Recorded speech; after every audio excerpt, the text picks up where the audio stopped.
Ahí aparentemente estamos. Bueno, vamos al aire.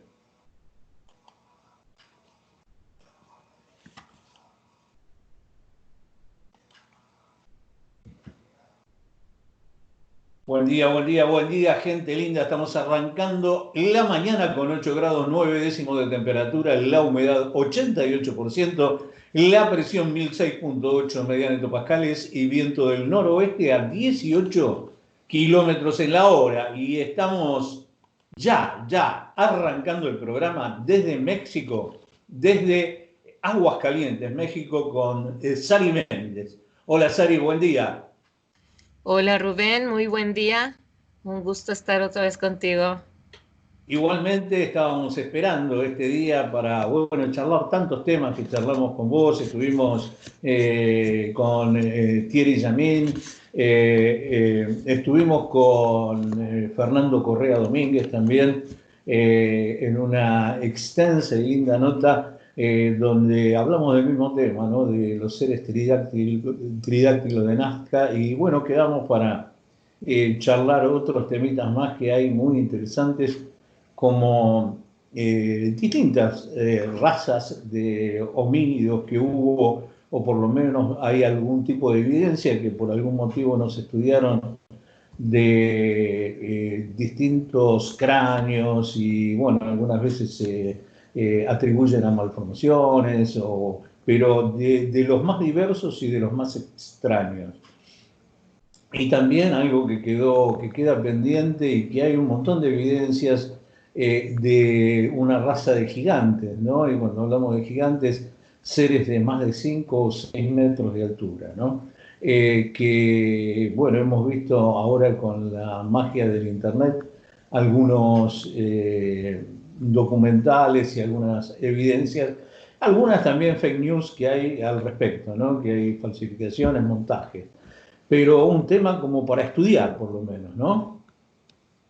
Sí, sí, hay mucho todavía por conocer y, y hallazgos interesantes que siguen surgiendo, como que tenemos ya alrededor de 2 años, 2019, lo que va de 2020, que ha habido muchos hallazgos de nuevos homínidos, eh, detalles que no se conocían de homínidos ya estudiados. También siguen apareciendo esos cráneos alargados en diferentes partes del mundo, lo que apunta a que es irrefutable su existencia sobre la Tierra. Y lo más misterioso es por qué han desaparecido, pero sobre todo por qué han sido ocultados. Y alguna vez, conversando precisamente con Fernando Correa acerca de esos cráneos alargados que se encontraron en México en 2018, en la zona en Tabasco, en un lugar, Veracruz, entre Veracruz y Tabasco, se llama Tacotalpan. Es un lugar hermoso de desembocadura de río, muy, muy, con un ambiente muy típico mexicano, y que yo lo recomendaría visitar al turismo porque se llevarían grandes sorpresas, ¿no? No solo está la Riviera Maya, sino que hay lugares mágicos, naturales acá en México que conservan toda la cultura y las costumbres eh, de, de antes de los mexicanos, ¿no? No están tan urbanizados, tan cosmopolizados, ¿no? Y estos cráneos, el estudio y la difusión de este descubrimiento, que incluso estuvo auspiciado y a cargo del Instituto Nacional de Antropología e Historia y del gobierno de Tabasco, este, le dio seguimiento a Fernando. Y en una conversación así en privada, le pregunté, a ver, yo te tengo una pregunta, porque pues yo cuando vaya para allá o vaya a México, yo voy a estar ahí viendo todo eso. Digo, tú has subido una foto de, de un esqueleto completo, por fin, de estos seres de cráneo alargado. y estuviste cerca, dice, sí, no sabes la experiencia y fue maravilloso, increíble. Le digo, bueno, tú estuviste cerca, a ese cuerpo le falta algo. Y me dijo, no, le digo, sí, a ese esqueleto le falta algo. Le digo, porque pues lo novedoso y lo importante de esto es que por fin empiezan a aparecer cuerpos completos con cráneos alargados. Pero en este caso le falta algo a ese esqueleto. Le digo, ¿cómo es posible que estando tú cerca no lo hayas visto? Y me dice, pues no, es que no entiendo, yo no veo que le haya faltado. Le digo, "Eh, por favor, toma una pluma y anota". Y dice, sí, dime. Y le digo, ¿con qué tomaste la pluma? Dice, con la mano. Y el papel con la mano. ¿Qué le falta a ese esqueleto? Dice, las manos y los pies. Y le dije, Mira. bueno, le digo, yo lo voy a dejar en suspenso. Yo espero que Brian Forrester suba más fotografías de estos cuerpos con esqueletos completos, porque es interesante. Primero, ¿dónde están los cuerpos? Esa es una pregunta que como que nadie se la hacía, Rubén, si te das cuenta, o sea, uy, 300 cráneos, 400 cráneos en Bolivia, en Perú, etcétera, en Paracas, y aparecen en Chile, y aparecen en Bali, qué sé yo. Pero los cuerpos, y empezamos como a lanzar la pregunta, ¿no? Mm. Yo tuve la oportunidad de entrevistar a Brian Foerster, buen amigo también, eh, y le pregunté, ¿por qué no hay cuerpos? Y dice, eso es un misterio. Dice, lo hemos buscado, lo estamos investigando, necesitamos los cuerpos, dice, pero Solo solo muy una vez. pocos se han encontrado.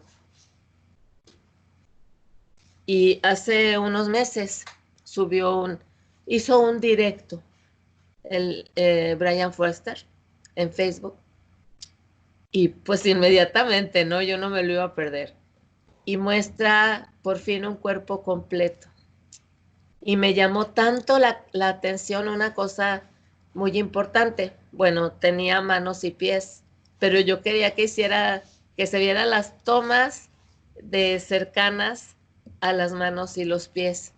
Y bueno, pues no era tridáctilo, pero la longitud de los dedos es totalmente la misma que la de la momia María.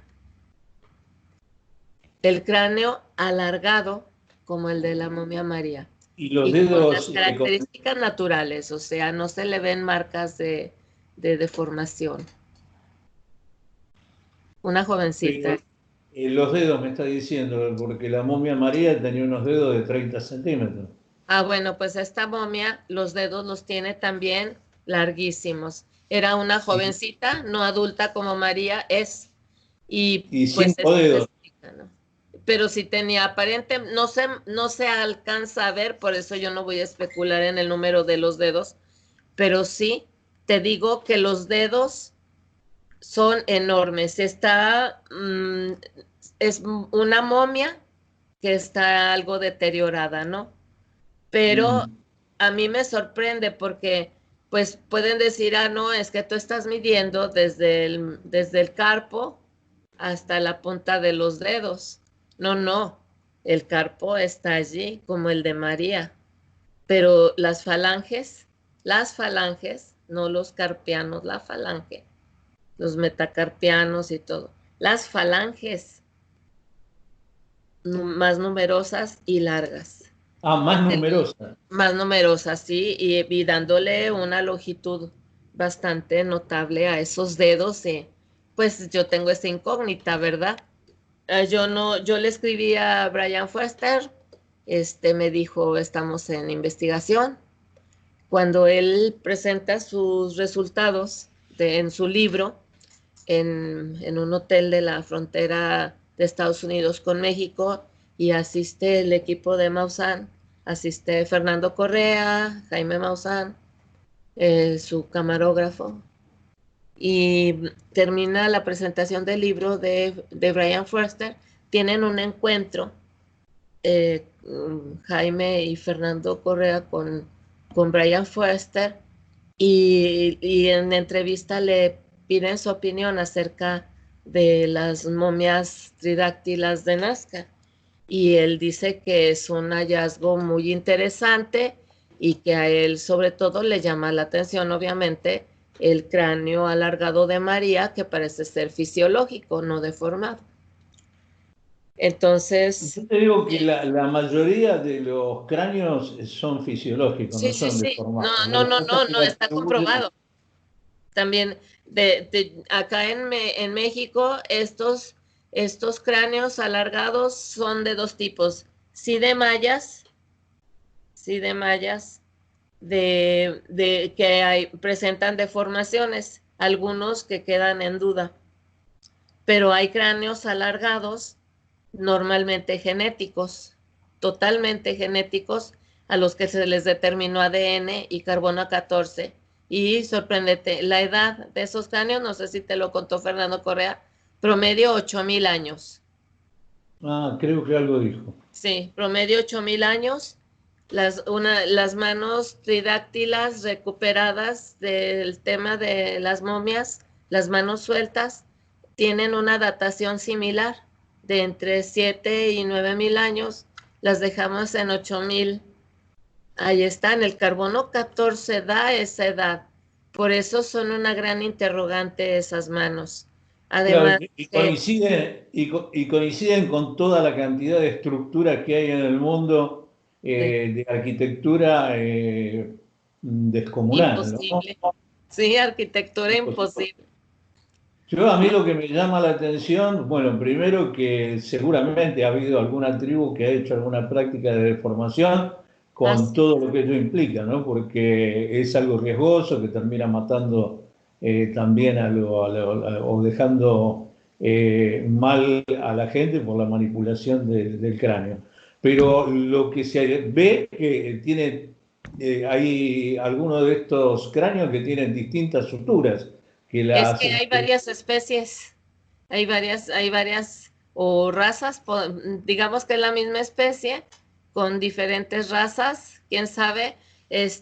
Al menos con Brian Foster, de los cráneos que muestreó, encontraron 10 razas distintas con ADN con ciertas diferencias y con anatomía diferente, y entiendo que ellos hicieron radiografías de los cráneos para mostrar que no había deformaciones. Me parece que esta información está en su libro, ¿no? Y en el de incluso, Marculi también.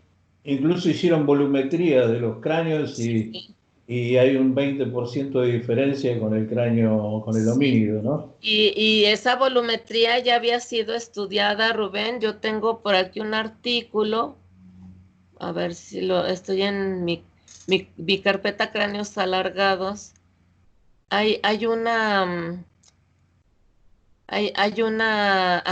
un artículo que es de inicio de los setentas, de inicio, sí, de fines de los setentas, y completado a inicios de los noventas, donde se ha señalado que se hizo un estudio de volumetría de diferentes cráneos, de cráneos alargados, de cráneos de estos que son como con dos protuberancias. Hay una Ah, claro. colección, hay una Bueno, colección, esos también son increíbles, ¿no? Que sí, un sí, cráneo también muy voluminoso y con dos lóbulos, bilobular. exacto, los bilobulares.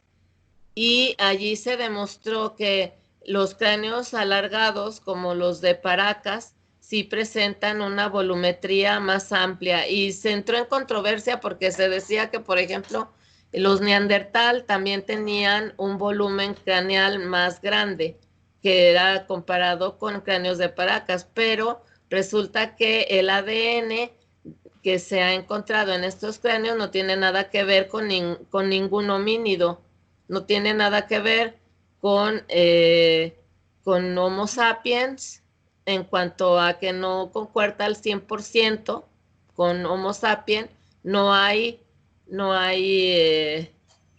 ningún resto de ADN de Neandertal ni de Denisován.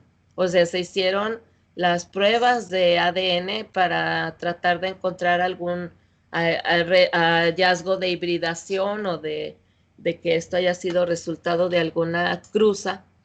Y por eso Brian Forster y Margulis los catalogan como una subespecie de Homo sapiens, pero no puede ser una subespecie de Homo sapiens porque son primero contemporáneos, para empezar, y luego hay mucha variabilidad de edades, pero además esa concordancia con Homo sapiens lo pone al nivel de comparación de ADN correspondiente con Denisován, con Neandertal y con otras. Hay ya 5 más especies de homínidos descubiertas. Algunos cohabitaron en las primeras épocas con neandertales, incluso con Homo sapiens, fueron desapareciendo. Otras existieron un poco antes, pero todos son homínidos y todos presentan una concordancia, pero pues tenemos concordancia de ADN hasta con el banano. Dicen que con el plátano, que somos más similares a un plátano que a una rana o a una mosca, ¿no? Incluso esa concordancia de ADN con el cerdo, tal cual que se han utilizado tejidos de cerdo para resolver algunos problemas, por ejemplo, temporales hasta de trasplantes y cosas así, ¿no? Y no tiene nada de malo ni raro, o sea, el asunto es que muchos no comprenden que para ser Homo sapiens, como tú y yo y quienes nos están escuchando, necesitamos tener ADN 100% Homo sapiens sapiens. Claro, Si ya hay una pequeña diferencia, por ejemplo, cuando dicen es que hay un grupo de Homo sapiens que presenta 7% de Neandertal, y digo, entonces ya no son Homo sapiens. Con el mono hay una diferencia del 1%, creo. Exacto. Les digo, ya no son Homo sapiens. Las personas que tienen ese 7% de ADN neandertalis o de denisovanis ya no son Homo sapiens. Pero entonces, ¿cómo se catalogan? Y que te fijas lo delicadísimo del tema, porque entonces quedan en otra especie diferente. Es el problema de esa entrecruza o esa hibridación. Y es muy difícil entenderlo. Quizás meterse un poco más en el tema de genética nos aclara a algunos muchas incógnitas, ¿no? Y no nos parecen tan descabelladas algunas otras. Pero el problema de la ética, otra vez la bioética, ¿no? Y pues la moral humana. ¿Dónde queda? Porque si somos capaces de marcar diferencias entre 100% Homo sapiens de diferente color de piel, imaginemos que hay Homo sapiens que ya no lo son, porque ya tienen un ADN que no corresponde, su ADN se ha reducido a un 95, a un 93% Homo sapiens, lamentablemente ya no son Homo sapiens. Entonces yo sí hablaría en ese caso de una hibridación, pero no, a mí no me gusta hablar de subespecie. Subespecie es como decir, aristotélicamente se quedaron abajo en la escala y no. O sea, para mí todos los seres vivos, toda la vida la tenemos que poner en el mismo nivel, porque la vida es más difícil que la muerte, primero. Y todos los seres vivos debemos estar en la misma escala. Y somos diferentes. Hay una biodiversidad, es decir, una diversidad de vida, y nadie es, por estar vivo o ser más complejo o más sencillo, más importante o menos importante, porque este virus, los virus no son vivos y vean lo que nos están provocando a los superiores, según Aristóteles, en la escala evolutiva. Entonces, es un tema complicado, pero cráneos de Paracas no son subespecies, son una especie diferente, porque no hay concordancia de ADN. Por ahí lo que cada vez se están haciendo más evidentes un montón de piezas que se dejaron fuera del rompecabezas y que nos dieron una visión incompleta de la historia. Yo creo que se viene a partir de un montón de elementos de este siglo, sobre todo el ADN, ¿no? Creo que el ADN va a ser determinante, ya es determinante. Se está refundando la paleontología a raíz de los ADN. Yo creo que el hallazgo y el estado público de los seres pteridáctilos estos de Palpa-Nazca va a generar, en conjunto con el ADN y con las investigaciones, va a generar una revolución en la paleontología y en la arqueología, ¿no? Porque hubo una negación de cosas porque no encajaban, porque no se conocía, por diversos motivos, por intereses, por mantener el statu quo, cosas que se dejaron en el costado, cosas como las que estamos hablando, ¿no?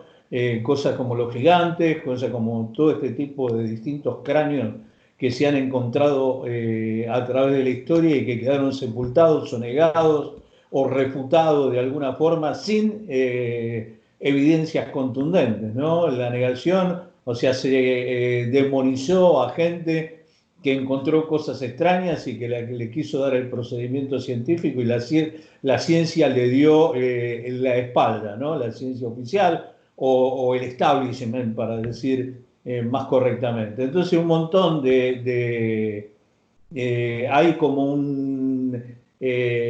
unas leyes no escritas de esto no se habla, del otro no se habla, lo que no encaja acá no existe, ¿no? Pero la revolución de la comunicación, la revolución de la ciencia, ¿no? La reevolución de la ciencia nos está llevando a no poder negarlo.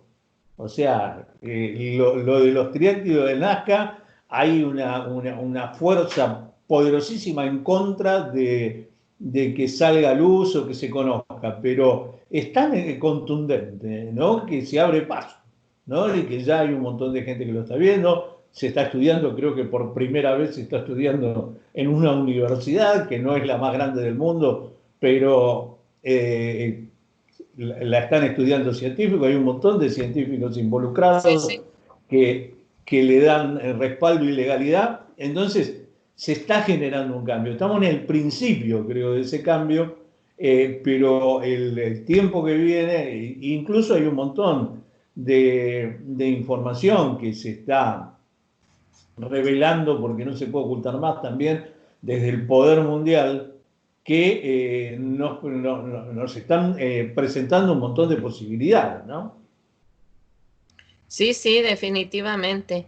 Y justamente, y quiero aprovechar tu espacio, si me permites,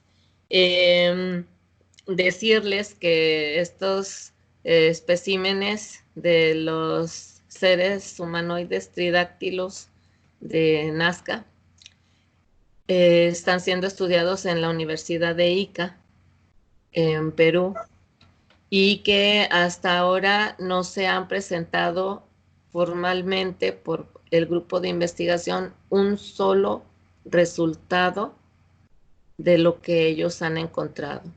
Todo lo que se divulgue de por fuera en otros medios, por otros canales, tómese como no válido y tómese como no respaldado, por favor.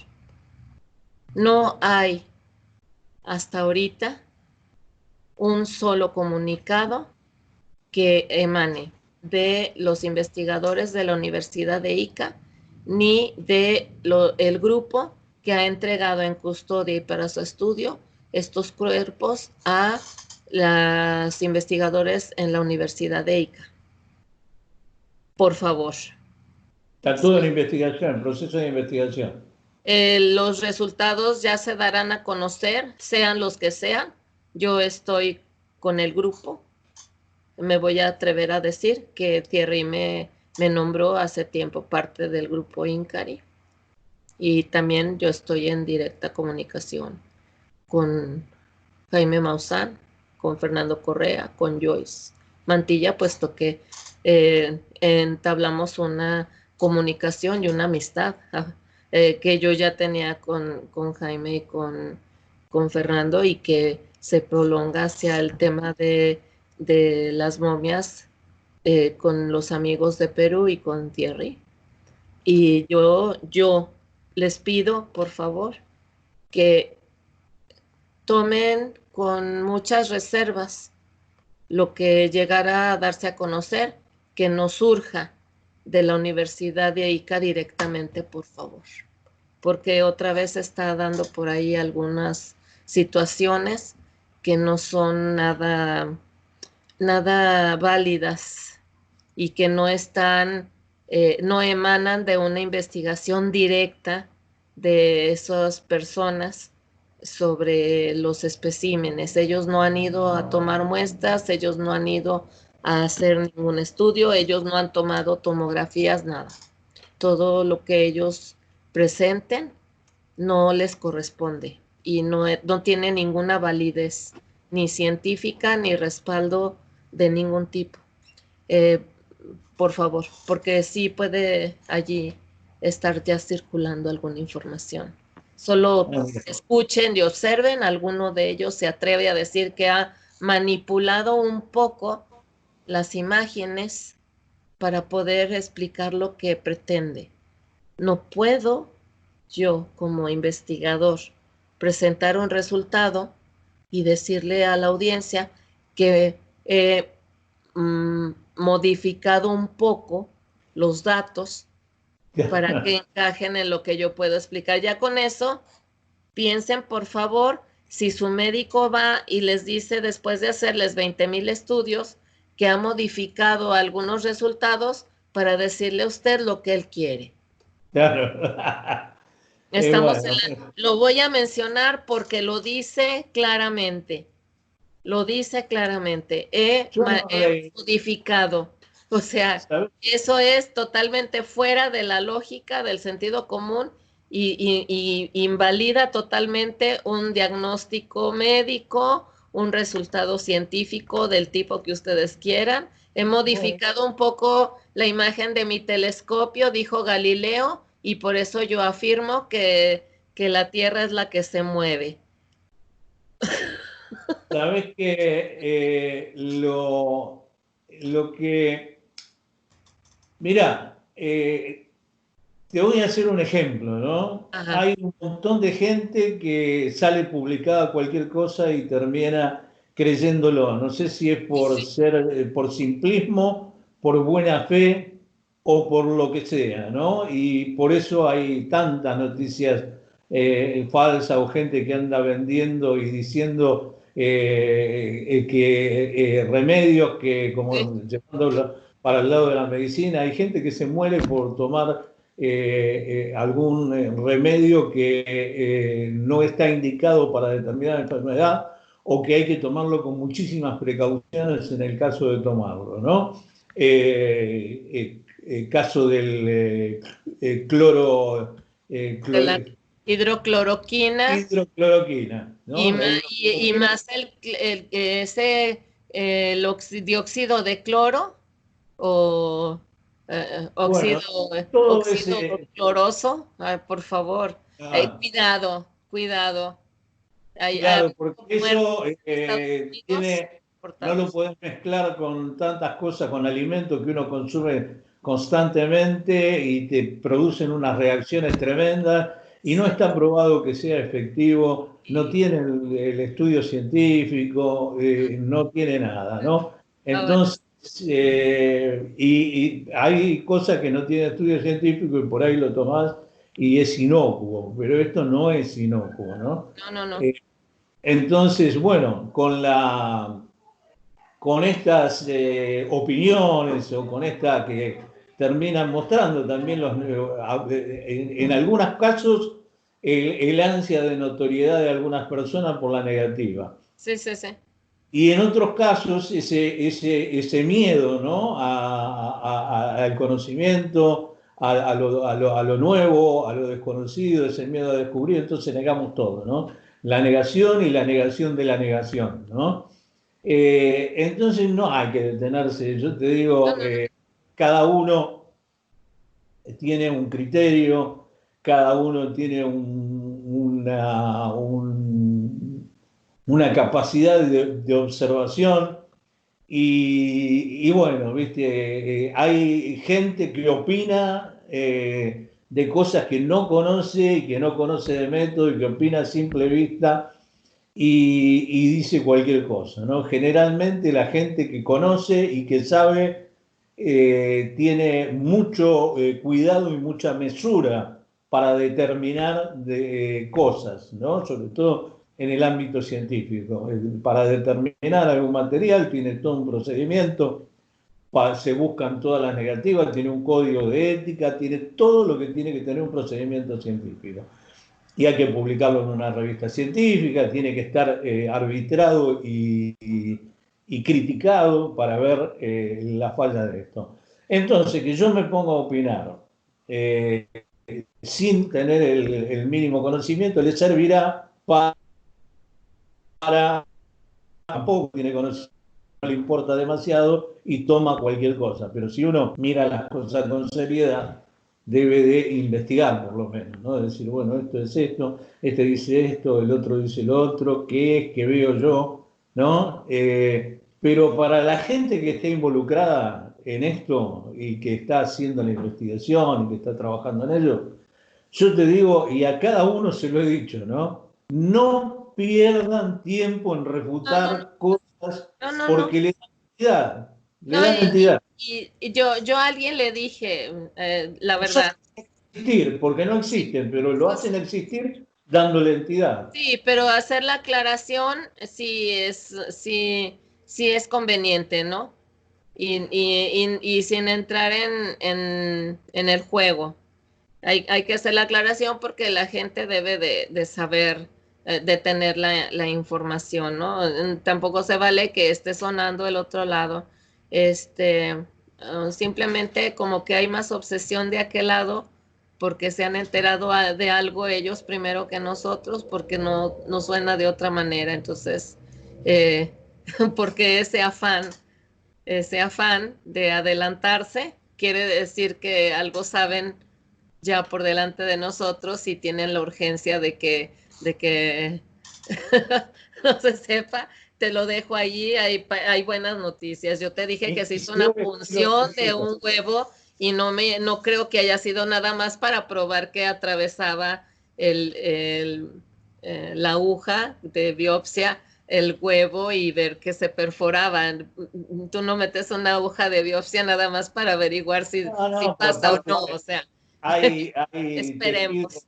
hay músculos, hay nervios, Sí, hay hueso, hay un esqueleto totalmente yo quiero que me distinto. digan cómo construyeron los ligamentos de uno Pero por uno, mira, o sea, Sari, cómo tiene un esqueleto tubular, cómo tiene el cráneo que exacto. tiene, cómo que yo vi las tomografías y todo eso, uno ve que no hay alteraciones, ¿no? Salvo en una que tiene, que se ve que está cortada, pero en general uno ve los cráneos, ve, La pequeña.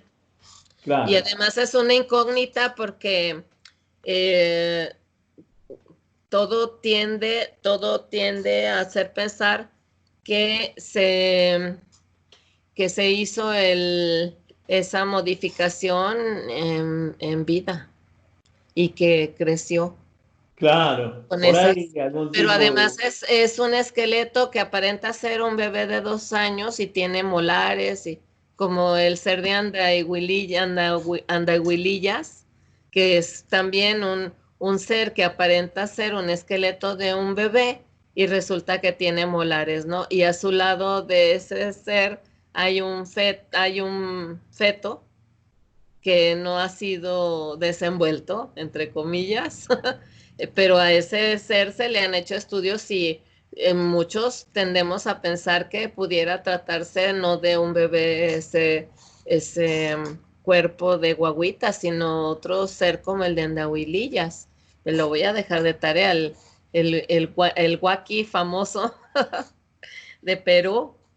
Entonces, que no es Star Child para que no se vayan a confundir, es otro espécimen de cráneo alargado, con cuerpo de bebé y con molares y De dientes todas formas, yo completos. te digo, hay cosas que son inexplicables o que no entran dentro de la falsificación. No se puede falsificar una mano o un pie de tridáctilo de la forma que tienen y como están. No se puede falsificar. Yo he visto eso y es prácticamente imposible de falsificar. Habría que tener una tecnología por ahí que no tenemos en el momento. Y uno está viendo esto de 7.500 años o de mil y pico Este de es el años. carbono 14, está el ADN preliminar. Ya ellos tienen resultados de ADN también. Si Y fuera bueno, una entonces, falsificación, si fuera una falsificación, nos diría que hace por lo menos 2.000 años tenía una tecnología totalmente superior a la nuestra. No, o sea, exacto. que vos sacás evidencia. Pero Rubén, además, si a la primera de cambio se hubieran dado cuenta que son falsos, ¿por qué iban a invertir tanto tiempo y dinero en seguir estudiando algo que no es así? O sea, ya hablamos del sentido común hace un momento, entonces, todas esas preguntas nos debemos hacer y ninguno estamos aferrados, como decimos acá en México, obstinados en que sean reales, extraterrestres. Lo que queremos es saber qué son y por qué Esto, son y por qué son así. Y y que, si son, imagínate, son funcionales. Es que a simple vista, hablo de los pequeños, se ve que son funcionales, que no te quepa en la cabeza que puede haber marcha, bipedestación y bueno, yo ahí es como para hacer, uno ve la forma y vos decís, y nosotros obviamente, tenemos la hipótesis de cómo se movían y yo te unos aseguro pies que muy no iban parecidos erguidos así, te aseguro que no, te aseguro que que no unos caminaban pies erguidos. claro, hay que ver cómo caminaban, ¿no? Porque tienen los pies parecidos a las aves. Pero Eh, es que aparte hay videos controversiales que quedaron en duda de ciertos seres extraterrestres, pero es que tú miras y miras y miras el video y dices, ay, ¿qué fue primero? El video o la momia o al revés. Pues es que no es quedarse ahí y tampoco jamás, mientras no haya un cuerpo igual que se haya rescatado de un UFO crash que tenga el ADN idéntico a ellos, se va a poder afirmar que son extraterrestres. Olvídense, mientras no se haya un ADN de una especie concomitante a ellos aquí en la Tierra, tampoco se va a poder afirmar de qué especie son.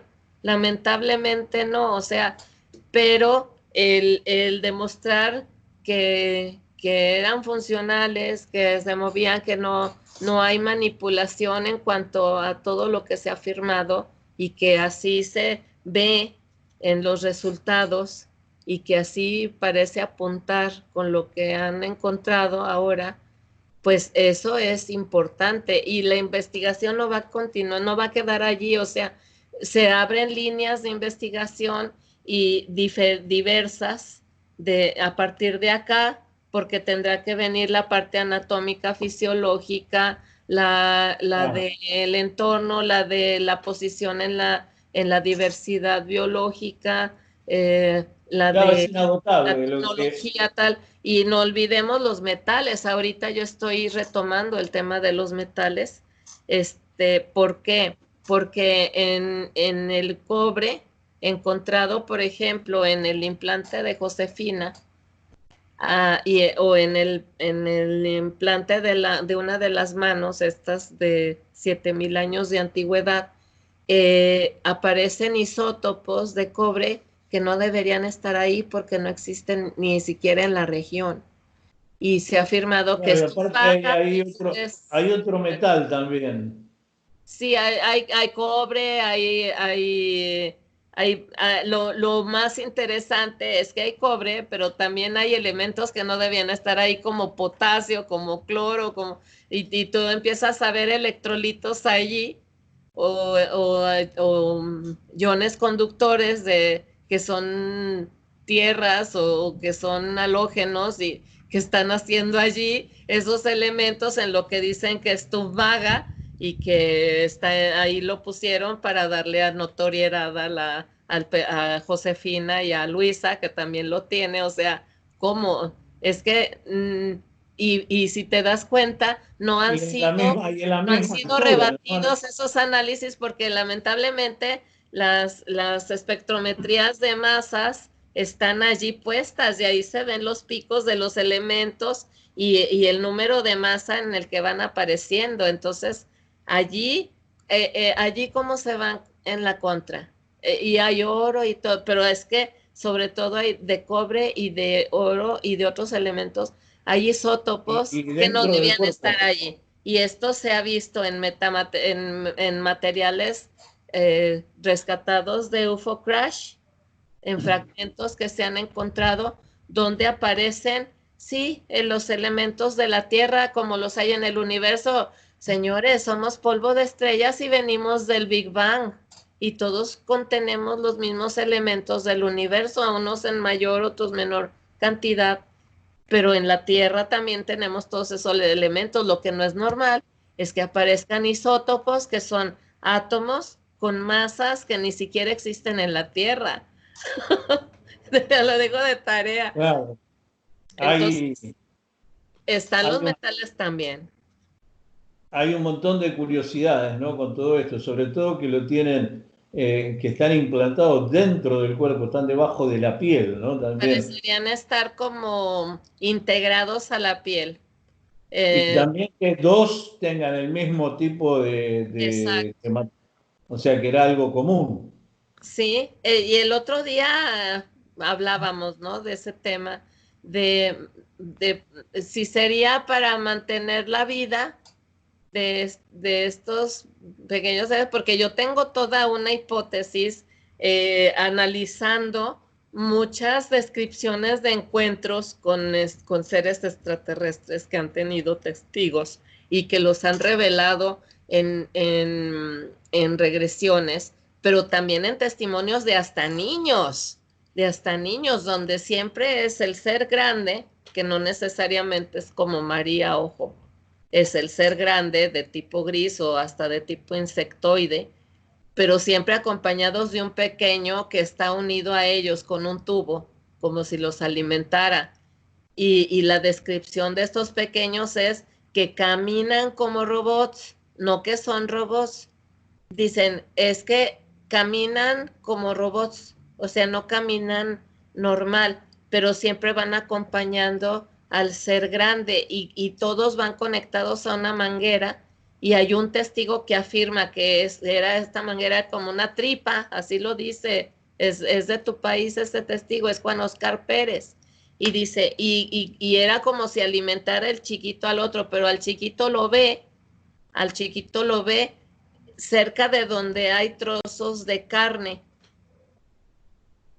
y dice, se ve la carne, y luego el ser después se acerca, y a través de una tripa le pasa algo al otro, a través como de un depósito o algo, no sé. Sí. Entonces hay otros testigos de tu país también, que afirman que en su campo pues hubo mutilación de ganado, Y cuando ellos van a ver qué pasó con el ganado, se les presentan dos seres grises, tipo gris, de una estatura de unos 70, unos 68, unos 80, y que ellos dicen que les hablan, pero con la mente, ¿no? Y les piden perdón por lo que pasó con el ganado. Y en eso viene corriendo un ser que describen como estos chiquitos tridáctilos, los describen como ellos que llegan corriendo, como haber sido llamado por estos seres, y lo retan por haber destruido ese ganado porque él no tenía prohibido, no tenía permitido hacerlo. Y el ser se queda, pues, se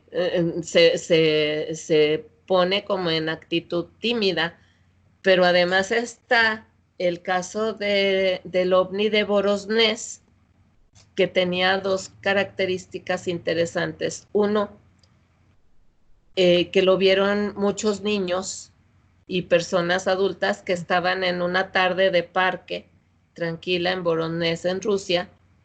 Aparece un ovni que tiene el símbolo de humo. Ese es uno. Del ovni de controversial de humo. ¿Sí? Sí, sí. Pero que desciende un ser grande, gigante para ellos, pues de 2 metros, ¿no? Con una especie de casco y tal, que no se le veía el rostro, y conectado a él un chiquito a través de un tubo, como que le pasaba algo. Y Juan Oscar Pérez, en un encuentro que hubo de un café en Rosario, en un encuentro del litoral, él dibujó con su propia mano y lo grabaron el ser que vio después de su regresión y todo. Él mismo lo dibuja, porque hay un dibujo por ahí que lo dibujó alguien que interpretó lo que él describió al principio, cuando era chico, ¿sí? Cuando era un chico, y salió el caso a la luz allá en los 80s. Pero ahora él mismo dibuja y yo me quedé impactada porque es bastante similar al de Voronezh. Y yo me quedé esperando que dibujara el chiquito. Dicen que sí lo ha dibujado, pero no lo hemos podido ver. Entonces yo espero entrar en contacto con Juan Oscar y decirle, oye, pásame el dibujo del chiquito porque te tengo una sorpresa. Porque si esto coincide y la forma de la nave que él ve es totalmente similar a la de Borosnés, no van a decir que Juan Oscar conocía del caso de Voronezh, porque el caso de Voronezh es posterior a lo que le pasó a Juan Oscar. Entonces, allí descartado. Entonces se empiezan a entretejer datos, Rubén, y empiezan a aparecer piezas de rompecabezas y que encajan con lo que se ha encontrado con estos pequeños seres. Y no podemos afirmar que no puedan ser precisamente estos pequeños que acompañaban a algún grande por allí y que por alguna razón aparecieron por ahí como juntos, ¿no? Porque esa nota de que todos los especímenes se encontraron en el mismo lugar y señala de que de alguna manera se buscó un lugar especial para depositarlos, ya sea para esconderlos, para ponerlos a resguardo, para que esperaran a que vinieran a recogerlos los que los dejaron acá. Eso ya es echar a volar la imaginación, ¿no? Pero si uno analiza diferentes casos y diferentes descripciones y diferentes testimonios, y empiezas a escuchar los relatos de la gente sencilla de Perú que no tiene por qué estar mintiendo y que afirma que incluso ha visto a los pequeñitos todavía por allí cuando están solos en los sembradíos o van a buscar por ahí algo. Eso me lo dijo Soriano Ríos, ¿Sí?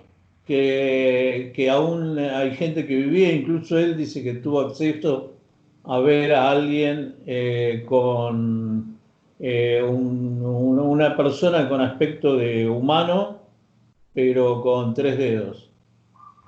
Me llamó la atención y Pues bueno, yo siempre pido la evidencia por delante, ahora sí hay cámaras. claro, claro, claro, claro. Pero de todas maneras, no se pone en duda, simplemente se pide que se confirme, como los relatos de estas personas sencillas que hablan de esos pequeños que todavía se ven por allí, y por eso se afirma que son seres que subterráneos, no, yo no me gusta decir intraterrenos. Y bueno, están los puquíos, y los puquios o puquíos tienen una conformación tan extraña que obviamente se entiende que haya sido para conducir el agua de un lado a otro, pero esa arquitectura que tienen, porque tienen andadores. Si te has fijado, si los has visto, por dentro tienen andadores como para que personas no muy grandes puedan caminar por ahí, dirigirse hacia el interior Mirá, de grandes cavidades subterráneas.